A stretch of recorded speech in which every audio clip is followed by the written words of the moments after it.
ఉన్న బంగారాన్ని విడిపించి ఆ రోజు ఆన్లైన్ రేటుకే మేము కొంటాం. Sharma gold company.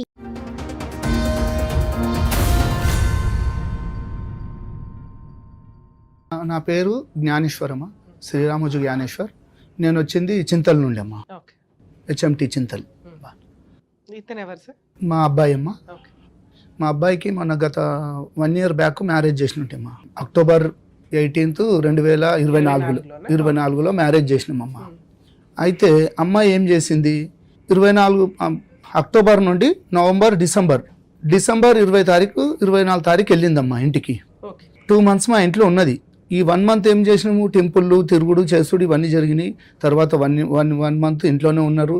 అయినా ఇల్లు దగ్గర 1 kilometer 1.5 kilometer వాళ్ళ ఇల్లు కూడా దగ్గరలోనే. అయితే వస్తుంటుండే పోతుంటే నేనేమంటలేను, మంచిగా ఉంటే వాళ్ళు మంచిగా ఉంటే చాలే అన్నట్టు నేను కంటిన్యూగా పోతుంటుండే. 2 రోజులకు ఒకసారి పోతూనే ఉంటుండే. ఫోన్ రాగానే వాళ్ళ అమ్మ పిలుచుకుంటుండే వెళ్ళిపోతాడు, వాళ్ళ తమ్ముడు పిలిచినా వెళ్ళిపోతుంది, మళ్ళీ వచ్చేస్తుండే. మళ్ళీ సార్ ఇక నేను ఏమనలే, సరేలేరా ఇల్లు దగ్గరగా కొత్త పెళ్ళి అయింది ఏదో పోయి రానిలే అన్నట్టు నేను కూడా ఏమనలేను. సార్ ఇది అరేంజ్డ్ మ్యారేజ్? మీ అబ్బాయి అరేంజ్డ్ మ్యారేజ్. అరేంజ్డ్ మ్యారేజ్ అంటే మీకు వాళ్ళు తెలిసిన వాళ్ళ లేకపోతే ఎట్లా? అయితే నాకు ఇప్పుడు కాదమ్మా, ఒక 20 years బ్యాక్ వాళ్ళ డాడీ నాకు ఒక కానిస్టేబుల్ గా మనకు పరిచయం. వాళ్ళు పోలీస్ డిపార్ట్మెంట్ అమ్మా. అయితే ఒక కానిస్టేబుల్ గా పరిచయం అనమాట. మా వృత్తి కూడా వాళ్ళు కూడా ఇంతకుముందు అతను వృత్తి చేసినవాడు. అయితే డిపార్ట్మెంట్కి వెళ్ళిపోయింది, ఇక జాబ్ వచ్చింది, మంచిగా ఉన్నారు. ఆయన ఏఎస్ఐకి వచ్చిండమ్మా ఇప్పుడు. అయితే అతను ఇదివరకు 20 ఏళ్ళ కింద మేము కలిసి తిరిగే వాళ్ళమమ్మా. ఎక్కడైనా కూర్చున్నా సిటీ ఫ్రెండ్స్ లాగా ఉండేవాళ్ళం. తర్వాత ఆయన ఒక 10 సంవత్సరాలు వేరే జాబ్కి వెళ్ళిపోయింది. మాకు గ్యాప్ వచ్చేసింది. ఇక నా నంబర్ అతని దగ్గర లేదు, అతని నంబర్ నా దగ్గర లేదు, గ్యాప్ అయిపోయింది. అయిపోయినాక ఒక రోజు ఏమైంది, మా బ్రదరు అంటే సడ్డకుడు ఒకరోజు అతనికి ఒక ఇల్లు చూపించారంట రెంట్ పర్పస్. అయితే ఆ పర్పస్కు నేను ఒకసారి పార్టీస్తున్నానంటే సరే అని చెప్పేసి మా ఇంటికి అది తీసుకొని వచ్చాడమ్మా. అయితే అప్పుడు నన్ను చూసి మళ్ళీ నాకు కలిసిండమ్మా. కలిసే వరకనే అయ్యో ఈయన నాకు తెలుసు కదా మాధవచారి నువ్వు అంటే జ్ఞానేశ్వర్ అని చెప్పేసుకొని కలుసుకున్నామమ్మా. మంచిగా అయింది. తర్వాత ఇట్లా కూర్చున్నప్పుడు చేసినప్పుడు మా ఫిబ్రవరి మార్చో అమ్మా పెళ్ళి మనకు ఆగస్టులో అయింది కదమ్మా. పెళ్ళి ఆగస్టులో అయింది అంటే దానికన్నా ముందు 6-8 నెలల ముందే ఆ పరిచయం కలిసింది. ఇక కలిసే వరకనే మేము ఏం చేసినాం, సరే మా బ్రదర్కు అయితే మాకు ఫ్రెండ్షిప్ లాగా మళ్ళీ కలిసినామమ్మా. ఒక 15 ఎంతో డిస్టెన్స్ తర్వాత మళ్ళీ కలిసినాం. మా బ్రదర్ ఏం చేసిండు, మా బ్రదర్కు ఆల్రెడీ ఒక అమ్మాయిది ఫోటో ఇచ్చిండంట మా సడ్డకుడికి. అమ్మాయికి ఎవరైనా అబ్బాయి ఉంటే చూడు పోలీస్ డిపార్ట్మెంట్. ఇతను పోలీస్. ఒక అబ్బాయి ఒక అమ్మాయి అమ్మ. అమ్మాయి పెద్దది. నేను నాకు ఒక అమ్మాయి ఒక అబ్బాయి, ఇద్దరు.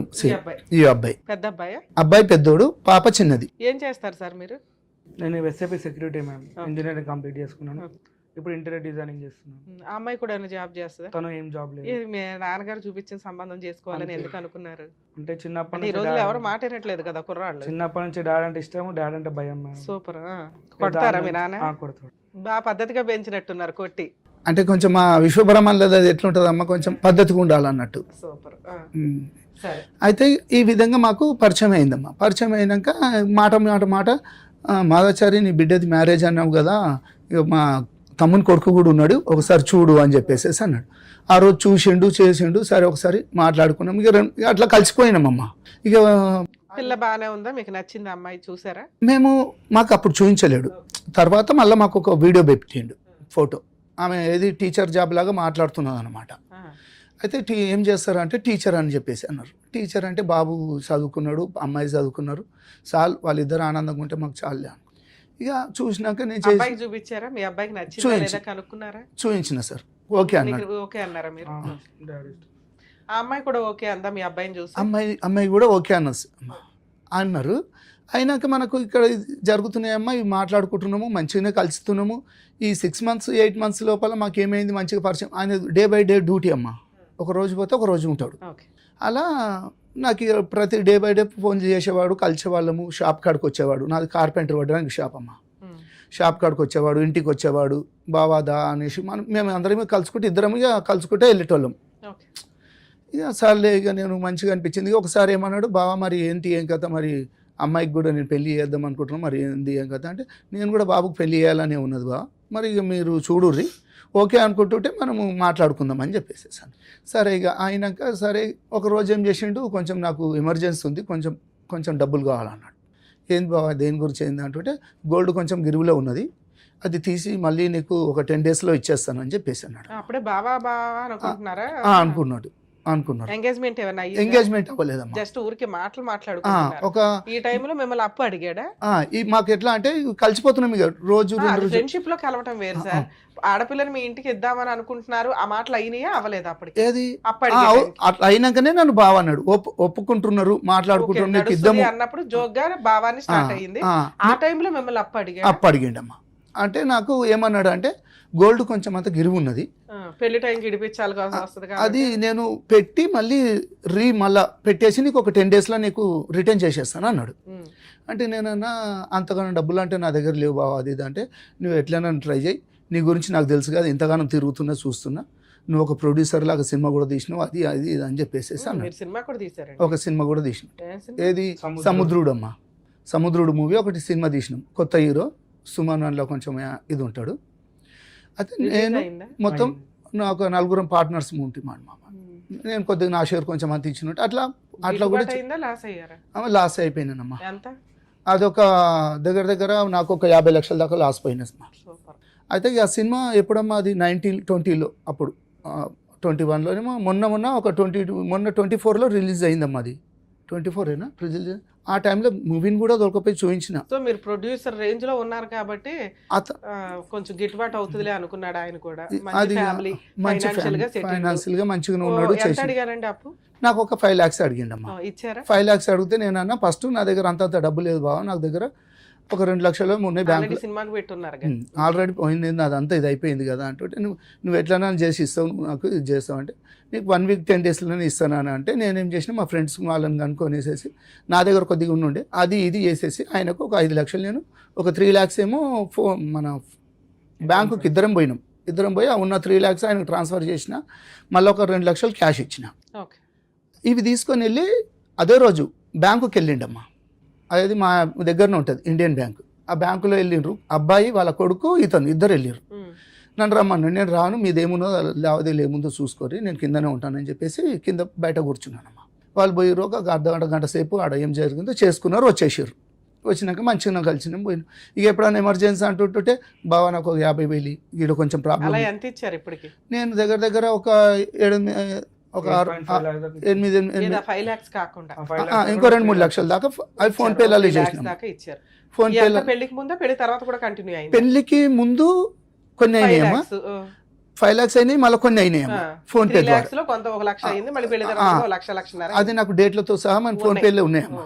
అయితే పెళ్లి అయిన తర్వాత అంటే పెళ్లికి ముందు గారు అల్లుడు వాళ్ళ నాన్న దగ్గర నుంచి అప్పు తీసుకుంటూ వచ్చాడు, హ్యాండ్ లోన్ అని కానీ లేకపోతే ఫ్రెండ్షిప్.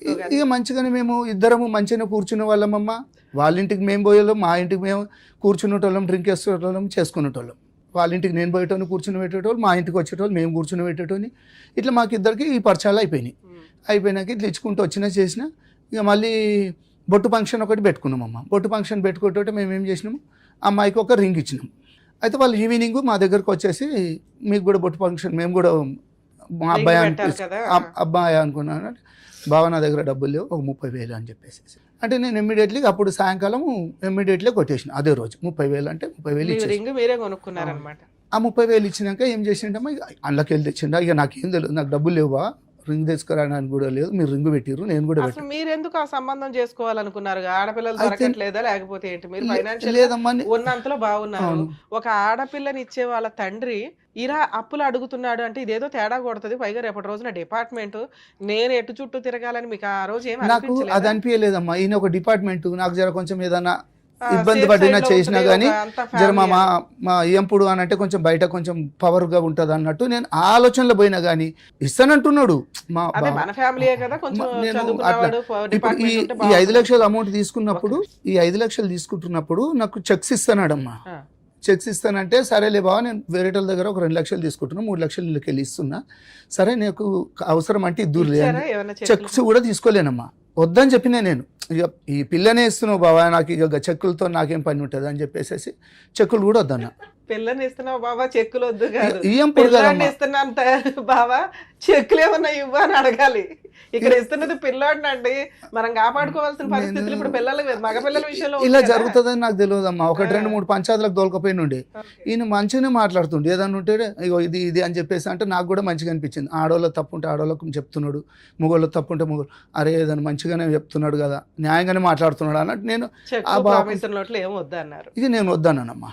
చెక్స్ కూడా ఇస్తాను. పెళ్లి విషయం ఎట్లాగా ఏంటి, పెళ్లి ఎట్లా జరిగింది అంటేనమ్మా, ఇవన్నీ జరుపుకుంటూ వచ్చినాయి. ఆయనకు అవసరానికి నేను ఇచ్చిన ఒకటి ఎంగేజ్మెంట్ చేసిర్రు సార్. బొట్టు ఫంక్షన్ లో ఉంగరాలకే మీ దగ్గర అప్పు తీసుకున్న వ్యక్తి పెళ్లిలో మరి మగపిల్లోడికి ఏమన్నా అయితే నాకేం చెప్పిండమ్మా, గోల్డ్ ఏమన్నా ఇవ్వలేడమ్మా. నేను డౌరీ ఏమన్నా ఉందా? యాక్చువల్లీ డౌరీ అనగానే పెళ్లి ఖర్చుల నిమిత్తం ఏమన్నా అట్లా ఉందా? ₹1 ఇచ్చింది లేదమ్మా. ఆయన నాకేం చేసిండంటే ఎంగేజ్మెంట్ అవుతుందమ్మా, ఎంగేజ్మెంట్ అవుతుంటే ముందే చెప్పిండు, ఒక రోజు 2 రోజుల ముందే చెప్పిండు, బాగా మళ్ళీ నువ్వు నన్ను ఆడ డబ్బులు అవి బంగారం అని అడగకు, నేను తర్వాత నీకు పెడతాను, నీకు ఇస్తాను, పెళ్లి వరకు నేను ఇష్టంతో ఎప్పుడైనా కుదిరితే చేస్తా, పెళ్లి వరకు నేను చేసిస్తా. ఇప్పుడైతే నా దగ్గర ఒక 1 మంత్ ముందు అట్లా అయ్యింది కదమ్మా ఎంగేజ్మెంట్, 1 మంత్ 1.5. అయితే ఆ తర్వాత ఇస్తాను అని అంటే నేనేమన్నంటే పంతులు కూడా అడిగిరమ్మా, ఇచ్చేరుతుంటే ఆడ లావాదేవీలు పెట్టుకున్నాలి కదా అన్నట్టు వాళ్ళ ఇష్టం. నువ్వు ఎందుకు అడుగుతున్నావు, నీకు అవసరమా అని చెప్పి పంతుల్ని బెదిరించిండు. బెదిరిస్తే నేనేమన్నంటే పంతులతో మాట్లాడుకున్నాం, మేమంతా సెటిల్ అయిపోయింది పంతులు, మాకు మీరేమి దీంట్లో ఏమి అడగకండి అని చెప్పేసేసాను. ఆయన కార్యక్రమం ఆయన చేసేసిండు అమ్మ. అయితే ఇక ఎంగేజ్మెంట్ అయిపోయిందమ్మా. ఎంగేజ్మెంట్ అయితే ఈ మాట కూడా చెప్పిండు, మా అమ్మాయి ఎవరు కాలు మొక్కదు, నువ్వు మళ్ళీ పెద్ద మనుషులను కూర్చుని పెట్టి మీ అన్నల్ని అక్కల్ని వదినల్ని పెట్టి కాలు మొక్కేమనవు, ఆమె మొక్కదు అన్నది. నేను సరేలే బావ అని చెప్పేసి దాన్ని కూడా ఒప్పుకున్నా. సరే కాలు మొక్కపోతే ఏముందిలే అని చెప్పేసి ఇక ఈ విధంగా మాకు మంచిగా కొంచెం ఆయన గురించి నాకు ఇది అనిపించి నేను సరే నేను అన్నిటికీ ఓకే ఓకే ఓకే అనుకుంటూ వచ్చిన. మీరు ఎంగేజ్మెంట్ నుంచి మ్యారేజ్ లోపు అమ్మాయితో మాట్లాడారా? బాగానే మాట్లాడుకునే వాళ్ళ ఇద్దరు. అంటే ఊరికే ఏదో టాపిక్ తీసుకుంటది, మా డాడీ మీకు 2 లక్షలు ఇవ్వాలా, మీకు కోట్లు ఇవ్వాలా, ఎందుకు అసలు ఆ టాపిక్ లేదు కదా మీ నాన్న దగ్గర. ఈమె తీసే టాపిక్ నాకు ఫోన్ చేస్తుంది, ఫోన్ చేసి రింగ్ పెట్టాం కదా అంటే అది మేము కొనుక్కున్నారు. ఇంకోటి ఎంగేజ్మెంట్ రోజు మేడం నాకు 2.5 grams ఫస్ట్ రింగ్ తీసుకొచ్చారు, అది రీపోయింది. అది రీపోయిన తర్వాత మళ్ళీ ఏం చేసి మళ్ళీ బంగారం షాప్ పోతే పైసలు కట్టాలని చెప్పేసి డాడీ పంపించాడు. డాడీ పోయి మళ్ళీ 13,500 రూపీస్ ఎక్స్ట్రా చేసుకొని నాకు ఇంకో రింగ్ తీసుకొచ్చాడు. నువ్వేం తీసుకొస్తావు నాన్న, నువ్వు పెద్ద పెళ్ళి పెద్దవి, నువ్వు నాకు డాడీవి, నువ్వు వాళ్ళకి పల్లి చేస్తున్నావు ఏంటంటే పోనీ బేటా అని. సరే ఆయన ఫ్రెండ్షిప్ లో 2 వైపులా కలిపి చేసుకుంటున్నాడు అనుకుందాం. మీ ఇద్దరి మధ్య ఫ్రెండ్షిప్ అంటే ర్యాపో బాగానే ఉందా మీ వైఫ్ కి? నేను చెప్పాను మ్యామ్ 2-3 times చెప్తా, వాళ్ళ ఇంట్లో కూడా చెప్పాను ఇట్లా అమ్మాయి వద్దంటుంది పెళ్లి, మరి ఎందుకు చేస్తున్నారు వద్దందా? మరి ఆ మాట మీ నాన్నకి చెప్పాను. ఏం సార్ మా అమ్మాయి కొంచెం తేడాగానే మాట్లాడింది కదా స్టార్టింగ్ లోనే, జోక్గా కూడా అనరు పెళ్లి ఇష్టమేనా అని మిమ్మల్ని ఇందాక అడిగి ఏమన్నారు, ఇష్టమే మేడం అమ్మాయితో మాట్లాడాం స్టార్టింగ్ లో అదే. మళ్ళీ తర్వాత వీళ్ళు మాట్లాడుకున్నప్పుడు ఈ మాట అన్నారంట, ఈ మాట బాబుతో అన్నారు, మా మిస్సెస్ తో కూడా అన్నదంట. అన్న వరకు నేను ఏం చేసిన, మా సడ్డకుడు ఉంటాడు కదా వాళ్ళ అక్కనే, వీళ్ళ అక్కయ్య భర్తని ఆయననే చూపించింది, మాట్లాడింది. అయితే వాళ్ళిద్దరిని పిలిపించి నేను ఇతనికి ఫోన్ చేసిన, ఏం బాబా ఇది ఏం పంచాది, ఏం లోలి, పెళ్ళే కాలేదు ఇప్పుడు ఏమో అంటున్నారు అంటే లేదు బాబా అట్లా ఏముండదు అని అంటే, నేను మా అన్నని మా వద్దని పిలిచి ఇట్లా అంటున్నదంట, మరి ఒకసారి తెలుసుకున్నాక మరి ఏదైనా ఎంగేజ్మెంట్ చేసుకుందాము అని అంటే, కాకముందు ఇది బొట్టు ఫంక్షన్ అయిపోయినాక ఎంగేజ్మెంట్ కాకముందు అయితే పోయినామమ్మ, నేను మా మిస్సెస్ వాళ్ళిద్దరు ఇంటికి వెళ్ళినాం. వాళ్ళ ఇంటికి వెళ్ళి మాట్లాడినాం. చూడు మరి మా భార్య అన్నది అనుజ్ఞ నువ్వు ఇట్లా ఫోన్ చేసి నాకు ఇష్టం లేదని చెప్పినావు, మరి ఎందుకు అన్నా అంటే వాళ్ళ డాడీ అన్నాడు, ఏమమ్మా అన్న అత్తయ్యతో అంటే నేనెందుకన్నా, నాకు డాడీ నా గురించి నీకు తెలుసు కదా, నేనెందుకు అంటానని చెప్పేసి మాట మలిపేసేసి మాట్లాడిందట. అప్పుడే మీ వైఫ్ కి మీ అబ్బాయికి ఒక డౌట్ రావాలిగా మీకు గానీ, ఇట్లా మన ముందు ఒక ఎందుకంటే నిజం మీకు తెలుసు అమ్మాయికి తెలుసు. అవును, మీ వైఫ్ వాళ్ళు విన్నారు, మీ అబ్బాయి కూడా విన్నాడు. వాళ్ళు అబద్ధం చెప్పరు, నాన్న ఇట్లా అంది పెళ్లి ఇష్టం లేదు అని. సో ఇంత అబద్ధం చెప్తుంది ఇప్పుడే ఈ అమ్మాయి, ఇదేమైనా కొంచెం తేడా వ్యవహారమా అని మీరు ఎందుకు స్టాప్ అవ్వలేదు? పైగా అన్ని అప్పులు అడుగుతున్నాడు మిమ్మల్ని. ఏంటంటే ఒక నమ్మినమ్మా ఆయనని. మెయిన్ రీజన్ అంటే మేడం ఇక్కడ డైలీ డే బై డే తాగడం అయింది ఈయన డాడీకి, అతను మా మామయ్యకి. ఆయన ట్రాప్ చేశాడు, ఆయన ట్రాప్ చేశాడు. ఇంకోటి ఏంటంటే మా చెల్లి వాళ్ళకి మామయ్య లేడు, వాళ్ళకి మామయ్య లేడు, సడ్డకుడు లేడు, ఇతనికి వియ్యంపులు లేడని చెప్పేసి నాకు వియ్యంపులు గట్టి దొరికిందని చెప్పేసి అదే డైలీ అంటే ఏమున్నా నాకు ఫోన్ చేస్తాడు, రాత్రిపూట ఫోన్ చేసి నేను చచ్చిపోతా ప్లీజ్ అది అంటే ఏమైంది మామ అంటే నాకు అర్జెంట్ 3 లక్షలు ట్రాన్స్ఫర్ అయ్యి అంటాడు.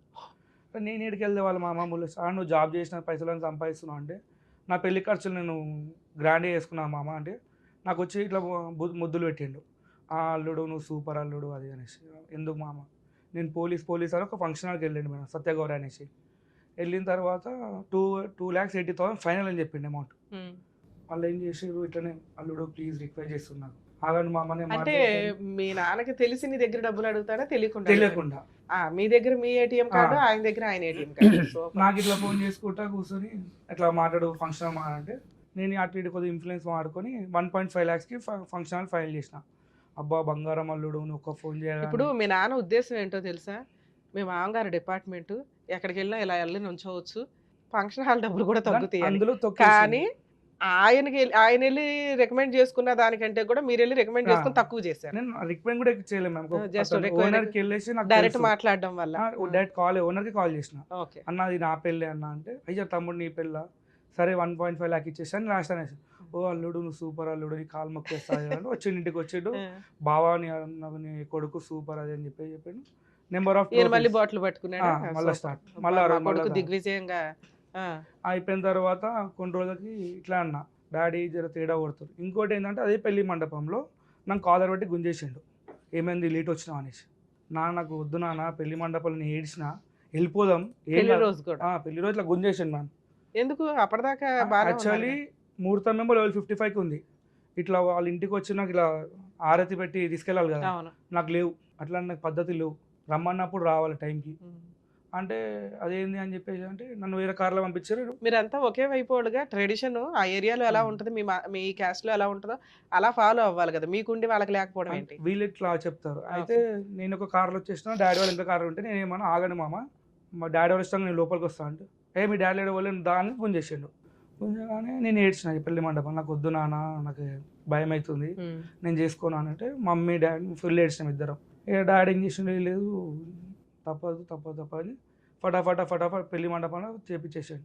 అప్పటికి నా క్రౌడ్ చాలా పెద్దది, నేను నా చెల్లె పెళ్ళి నేను నాకు ఫుల్ గ్రాండ్ చేసిన, నా ఇస్తుంటా అని చెప్పి డాడీకి కూడా తెలియదు నేను ఖర్చు ఏం పెట్టినా తెలియదు.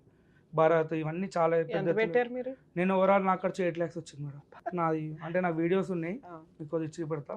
వాళ్ళు కూడా వచ్చి నా కాలు మొక్కిరు, అబ్బా ఇంత పెద్ద గ్రాండ్గా చేసినావు భరత్ అంటే ఇట్లా పోల్ లైటింగ్ ఉంటాయి కదా మేము పెద్దవి అవన్నీ పెట్టి డాడీ కూడా తెలియదు అవన్నీ అంతగా గ్రాండ్గా చేసుకున్నా. ప్రీ వెడ్డింగ్ చేసుకున్నాను, ప్రీ వెడ్డింగ్ కూడా నేను ఏం ఖర్చు పెట్టినా అడగలేను నాకు. అంటే వీళ్ళిద్దరే డైలీ తాగుడు అది దేనికి చేసుకుంటున్నావు ప్రీ వెడ్డింగ్ అట్లా ఏం లేదు, ఫోటోగ్రాఫర్ ఇవన్నీ పెద్ద తీసుకున్నాను అన్నీ చేసుకున్నాను. పెళ్ళైన 2 రోజులకి లొల్లి స్టార్ట్. ఫస్ట్ నైట్లు జరిగినాయి అర్థం కాలేదు. కోఆపరేట్ చేసిందా ఫిజికల్గా? కొద్దిగా ఫస్ట్ స్టార్ట్ చేసింది, అందులో ఏడవడం స్టార్ట్ చేసింది. నేను బండల మీద వండుకుంటాను, వచ్చి చెప్పాను ఇంట్లో నాన్న పిల్ల ఇట్లా చేస్తుంది సైకో చేస్తుందా అంటే అదు ఏమంటారు ఇట్లా అవుతుంది అని చెప్పారు. దాని తర్వాత చూసుకున్నా అటు ఇటు ఫుల్ టార్చర్ పెట్టేసారు. నాకు ఫోన్ చేస్తాడు, హలో ఏడున్నావు అంటాడు. చెప్పండి మా అంటే అల్లుడు అని రెస్పెక్ట్ ఉంటుంది, అయిపోయింది. ఏడున్నావు ఇంట్లో చికెన్ వండిపోయిస్తాం దా తినడానికి రా అంటాడు. అరే ఇదేంది మా డాడీ ఇట్లా పిలుస్తుండు అంటే వాళ్ళకి పద్ధతి అంటాడు. అరే పద్ధతి ఒక అల్లుడిని నేను ఇంటికి కోసం నాకు వాల్యూ అంటే వచ్చినావా నమస్తే కూర్చో అంటాడు ఇంటికి పోతే. మళ్ళీ ఇంకొకటి కొత్త పెళ్ళి అయింది మేడం, ఒక రూమ్ అని ఇయ్యాడు మేడం, ఆమె వాళ్ళ వండుకుంటుంది, నన్ను ఇంకో ఈ రూమ్లో వండి పెడతారు. వాళ్ళిద్దరు కొత్త పెళ్ళి అని చెప్పేసి వాళ్ళిద్దరు ఆ రూమ్లో ఉంటారు. నేను వాళ్ళ ఇంటికి పోతలే అంతే కదా. నేను చేడ్చిన ఏంది నాన్న ఈ కర్మ నాకు ఇంత మంచి లైఫ్ నాకు నాశనం చేసిన నన్ను వద్దొద్దు అన్న కూడా ఆగలేవు నువ్వు అంటే ఏమైనా మంచోడు అనుకున్నా ఇక రాత్రి పూట 1 o'clock 2 o'clock ఇలా ఫోన్ చేసి నాకు అర్జెంట్ 1,00,000 రూపాయలు నాకు అర్జెంట్ 30,000 అంటాడు. అది ఊరికే పైసలు అడుగుతుండు. మ్యారేజ్ అయిన తర్వాత ఏమన్నా మీరు ఇచ్చారా మీ నాన్నకి తెలియకుండా? నేను ఇవ్వలేము, నేను ఏమన్నా డాడీకి చెప్పేస్తాను. మీ నాన్నకి తెలిసి ఎంత ఇచ్చారు? నేను అంతే డాడీ అమౌంట్ తీసుకొచ్చి మళ్ళీ ఇచ్చేస్తాను అంతే. అంటే నా పేరు చెప్తాడు డాడీ కొడుకు దగ్గర. సరే అమ్మాయి ఎప్పటిదాకా మీతో కాపురం చేస్తుంది? October 18th పెళ్ళి అయింది. అటు ఇటు పోయేసరికి December 17th రోజు December 15th నుంచి ఆమె కడుపున వస్తుందని చెప్పారు మేడం. అయితే నేను ఇంట్లో అయిపోయి నేను ఆఫీస్కి వెళ్ళిపోయినా, హాస్పిటల్కి తీసుకెళ్ళినా. మమ్మీ తీసుకెళ్ళిన తర్వాత ప్రెగ్నెంట్ కన్ఫర్మేషన్ వచ్చింది. వాళ్ళు ఏం చేశారు అంటే రాలేరు మేడం, వస్తున్నా రాలేరు. నాకు కన్ఫర్మేషన్ ప్రెగ్నెన్సీ కన్ఫర్మేషన్ అయింది. ఆమెకి అప్పుడు డేట్ రాలేనప్పుడు వచ్చింది, డిసెంబర్లో అయింది. అయితే నేనేం చేసిన, నేను వాళ్ళకి ఫోన్ చేసుకున్నా, మామయ్య మీరు తాత అవుతారు అనేసి. హ్యాపీ లేదు వాళ్ళకి ఫేస్, అర్థమైంది. నేను ఒకటే మాట, నేను వాళ్ళ ఇంటికి పంపా డాడీ అనేసి అన్న. లేదు పద్ధతి ఉంటుంది, వాళ్ళ ఇంటికి పంపాలంటే ఆ బాధ వాళ్ళకి ఏమైనా అయితే నువ్వే బాధ తీసుకుంటావు డాడీ అనేసి అన్న. డిసెంబర్ 25th రోజు వాళ్ళ ఇంటికి వెళ్ళింది మేడం. వస్తలేదు, నేను ఫోన్ చేసి వస్తలేదు. కరెక్ట్ మళ్ళీ జనవరి 7th 8th రోజు నాకు ఫోన్ చేసి ఇట్లా హార్ట్ బీట్ లేదు, నువ్వు ఎవరు చెప్పకు అని చెప్పేసి వాళ్ళ ఇంట్లో ఫోన్ చేసి. నేను హైటెక్ సిటీ రోడ్ మధ్యలో ఉండేసి నేను ఏడ్చుకుంటా మా డాడీకి ఫోన్ తిట్టేసిన, నువ్వు ఎట్లా డాడీ అయినా నాకు తండ్రి. సరే మీరు కూడా వెళ్ళి మెడికల్ గా నేను వస్తాను మావయ్య అని వెళ్ళి చూడొచ్చు కదా, వెళ్ళినా నిజంగా వీళ్ళు చెప్తున్నది నిజమా కాదా అని. వెళ్తేనే నన్ను ఊకేసారు మేడం హాస్పిటల్ నుంచి. ఎందుకని? ఆ హాస్పిటల్ నుంచి నేను అడిగిన రీజన్, అంటే ఒక రీజన్ ఉంటుంది కదా, అవును ఎందుకు పోయిందో రీజన్ ఉంటుంది. ఇప్పుడు చికెన్ తిన్నందుకు పోయిందా అని, హార్మోన్స్ వల్ల. లేదు ఈ టైంలో హార్ట్ బీట్ లేదని చెప్పి నన్ను డోర్ పెట్టేసి వెళ్ళిపోయింది డాక్టర్. అది మ్యానిపులేట్ చేసిండు డాక్టర్ని నీలోఫర్ హాస్పిటల్లో. నేను పొద్దున్న రమ్మంటే 10 o'clock రమ్మంటే 10 o'clock రెడీ వెళ్తున్నా. ఆ రిపోర్ట్స్ తీసుకొని మీరు సెకండ్ ఒపీనియన్కి వెళ్తే తెలుస్తుంది కదా. నేను అడిగినా మ్యామ్, రిపోర్ట్స్ కూడా ఇవ్వలేరు. నేను రిపోర్ట్లు అడిగినా, మళ్ళీ నేను ఫైట్ చేసిన, ఒక 4 months నేను ఫైట్ చేసి మళ్ళీ ఏప్రిల్ తను తెచ్చుకున్నా. ఎందుకంటే నా లైఫ్ అంటే నేను ముందు డాడీ చెప్పిన, నేను 100 మంది దగ్గరికి వెళ్తాను, నాకు నా పిల్లం కావాలని చెప్పేసి నేను ఫైట్ చేసి తెచ్చుకున్న 4 days మళ్ళీ వెళ్ళిపోయింది. నాకు కడుపు నొస్తుంది. కరెక్ట్ 2:30 కడుపు నొస్తుంది అంట మేడం రాత్రి. నేను 2 o'clock ఇంటికి వస్తాను, 2:30 కడుపు నొప్పి స్టార్ట్. ఎందుకు వస్తుందని మళ్ళీ హాస్పిటల్ తీసుకెళ్ళినా, అన్ని టెస్ట్లు చేపించినా ఏం లేదు, నెగిటివ్ మొత్తం. అరే ఏంది ఇంతగానం చేస్తున్నా, నాకు ఇది ఏం టార్చర్ అని నేను బండలపైన వండుకుంటాని పంపించేసిన ఇంటికి. వాళ్ళు వెళ్ళిపోయారు, కొట్లాడి వెళ్ళిపోయారు. మళ్ళీ వస్తలేదు. అమ్మా ఇలా జరిగిపోయినాక మ్యారేజ్కి ఏం చేసిండ్రమ్మా, మ్యారేజ్ పప్పన్నం పెట్టమని చెప్పినామమ్మా. ఏది ఎంగేజ్మెంట్లు అయిపోయినాయి, ఇవన్నీ అయిపోయినాయి. వాళ్ళు చెప్పిన దానికి నేను ఒప్పుకుంటూనే ఉన్నా. సరే ఇలా కాకపోతే రేపు పొద్దున ఒకటే అన్నాడు, నాది మళ్ళీ నెక్స్ట్ ఒక 4-5 సంవత్సరాలు అయితే నాది రిటైర్మెంట్ అవుతుంది బావ, నాకు పైసలు కూడా వస్తాయి. ఇందులోకి వెళ్ళి ఇచ్చింది బంగారం అమ్మాయి పేరు మీద ఒకటి పెట్టిండమ్మా. అది గోల్డా రోల్డ్ గోల్డా నేను ఇంతవరకు అడగలేను, చేయలేను, నాకు అవసరం లేదు. అమ్మాయికి పెట్టుకున్నాడు, నేను అడగలేను.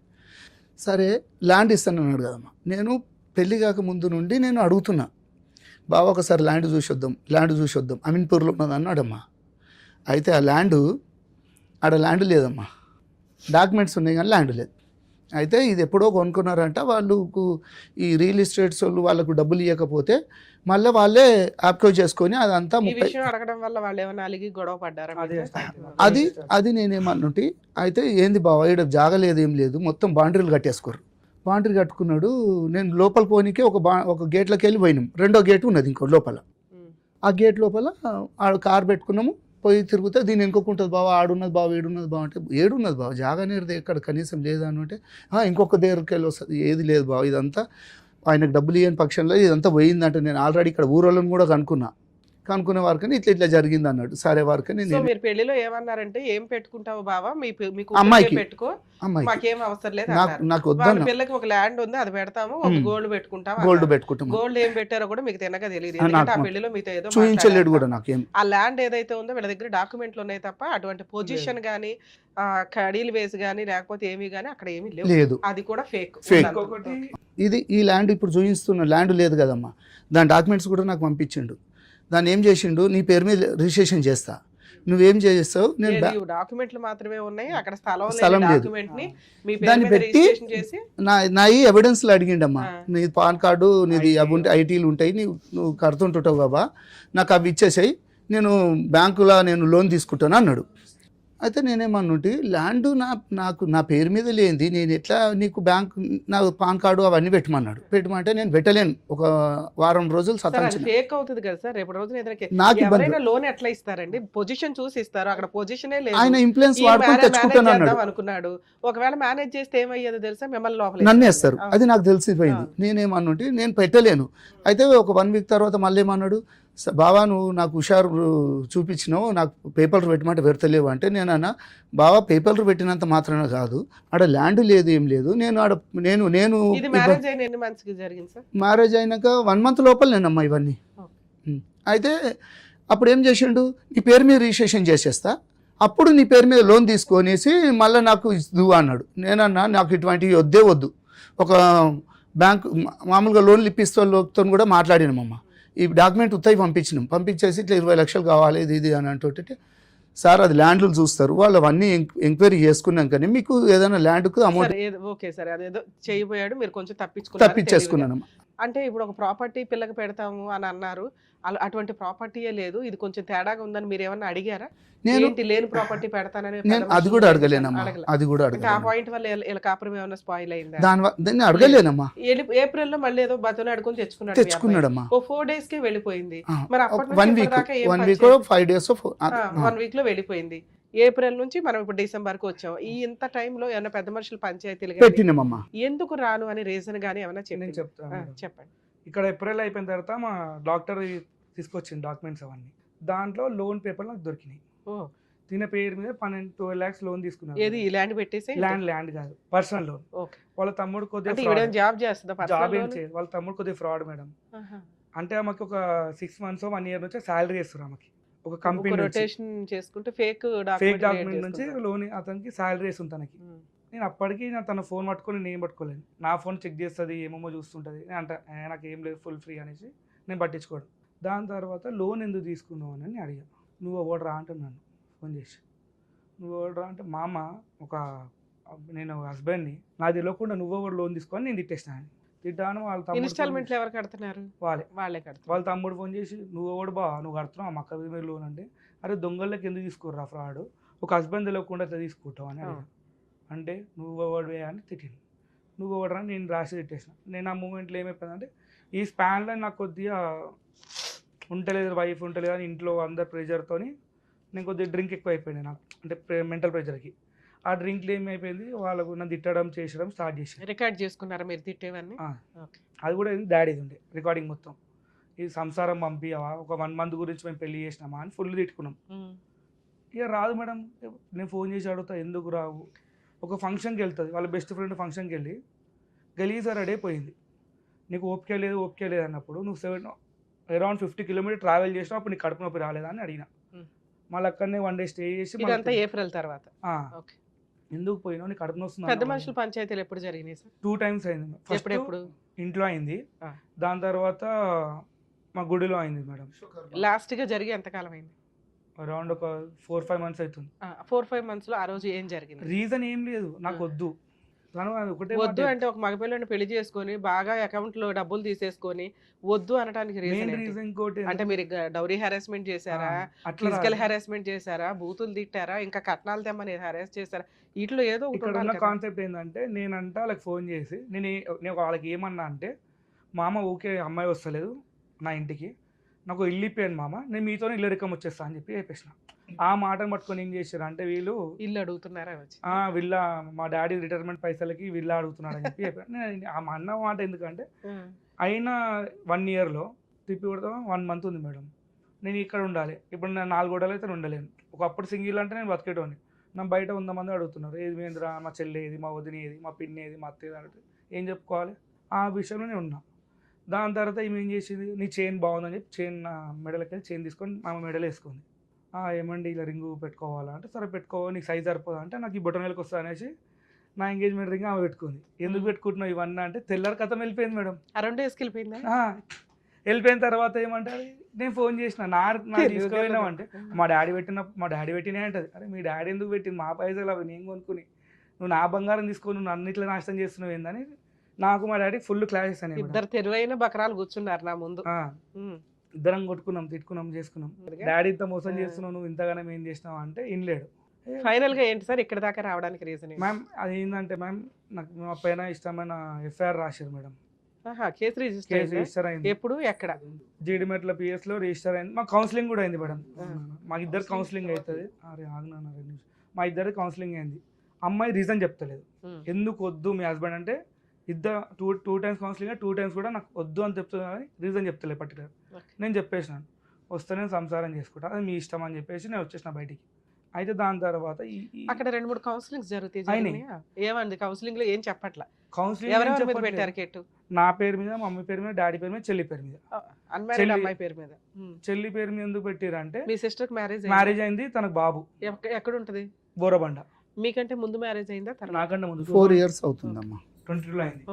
అంటే ఏమేమి పెట్టిరంటే, నేనంట మాకు రోజు టార్చర్ పెట్టి మిగతా కట్నం తీసుకురా, మిగతా బంగారం తీసుకురా. మిగతా ఓకే, అసలు ఎంత ఇచ్చారంట? అసలు ఏం లేదు.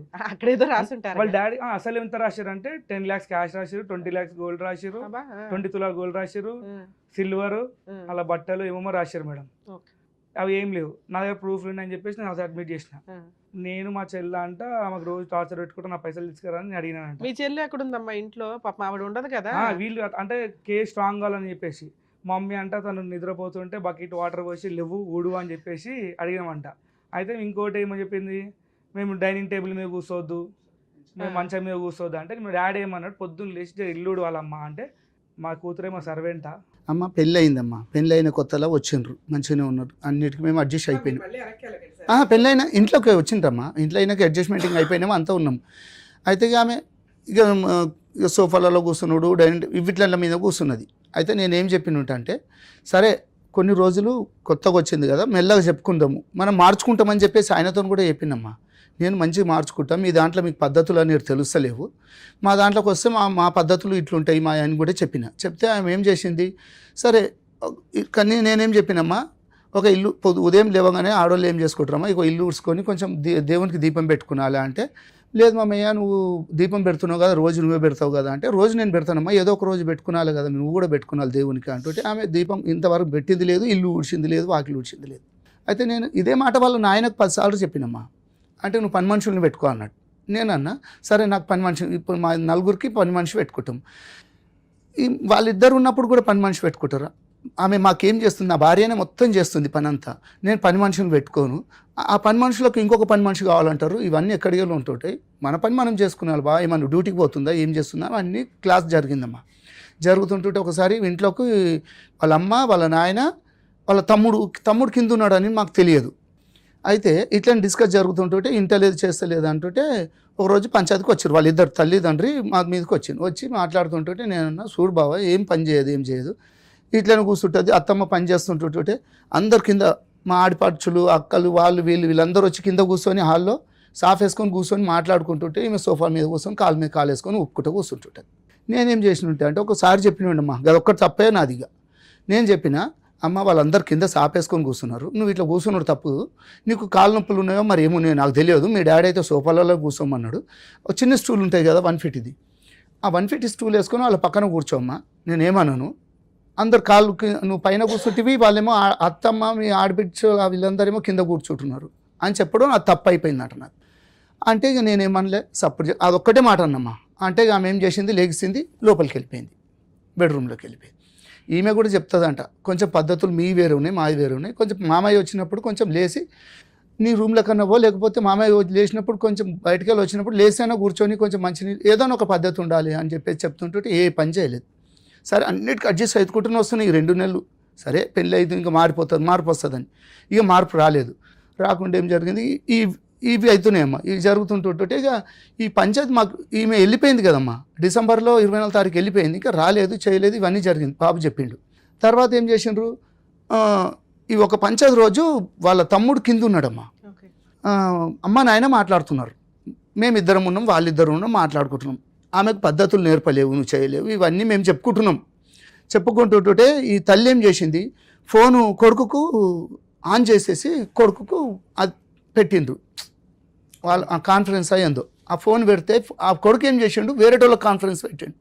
ఇవి జరిగినాయి, ఇవి నాకు తెలియదు, నేను మాట్లాడేస్తున్నాను నేనేమనుకుంటున్నా, ఆయన మాట్లాడుతున్నా కదా కొంచెం పద్ధతి అన్నీ వస్తారు అన్నట్టు నేను మాట్లాడుకుంటూ పోతున్నాను. మా మాటలన్నీ ఏం చేస్తున్నాడు, తల్లి ఇక్కడ రికార్డు పంపించేస్తుంది, కొడుకు అక్కడ వింటున్నాడు, ఇంకొకళ్ళకి ఎవరికో పంపిస్తున్నాడు. ఇవన్నీ జరిగినాక నేను ఈమె అన్నది, కింద వాళ్ళ కొడుకున్నాడే ఫోన్ వింటున్నాడు అంటే, ఫోన్ మాట్లాడుతున్నాడేమోలే నాకేం తెలుసులే అని చెప్పి.